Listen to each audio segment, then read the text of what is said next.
Me? Oh, hi. Yes. My name is Tilly the Clown. I am a drag entertainer here in New York City, and I felt that with the very rich history that queer people have in standing up for, human and animal rights, I figured, why not represent my community? So I sit before you today as a drag entertainer in the greatest city in the world. I'm an artist who benefits greatly from the tourism that sustains our nightlife, and I am grateful for that.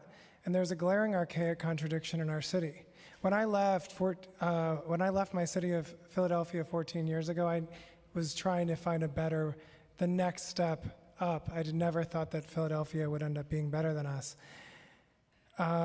We pride ourselves on being world-class destination with the best nightlife, museums, food, and we are still clinging to the exploitation of horse-drawn carriages.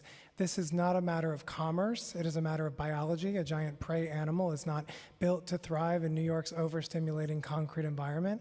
Veterinary experts, many of which we've seen here today, have consistently found that pulling heavy carriages on unforgiving concrete leads to arthritis, hoof deterioration, chronic pain, and these animals are biologically imprisoned. They are kept in cramped stables where restricted movement causes colic, a painful, often fatal condition, while we are forcing them into a lifestyle that causes them internal agony. We are gathered here today after the tragic death of a human about to embark on adulthood, Ramansh. My heart goes out to his family and the loved ones for their devastating loss, but we should not have had to wait for human tragedy to act.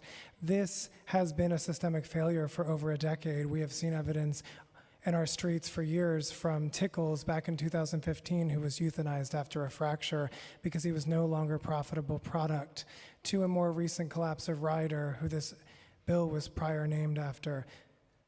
Even regarding Dennis, who died in the park, the industry may point to toxic plants as the cause, but the fact remains that these animals are being forced into urban environments where they're exposed to such dangers while working for this industry. The current system is clearly broken, marked by an annual turnover rate of over 70 horses with zero transparency regarding where these animals are sent once they are removed from city rolls. The union argues that we cannot phase out these horses. I need you to wrap up. Of course. But we all know, as we've seen today, the network of over 4 dozen sanctuaries have written a letter of intent to take them.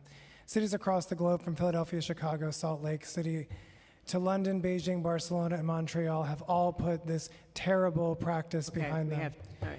So my last words to you is thank you so much for your time, and let's make history and keep New York being on the future and the best city in the world. Okay, thank you. Of course, thank you. Next.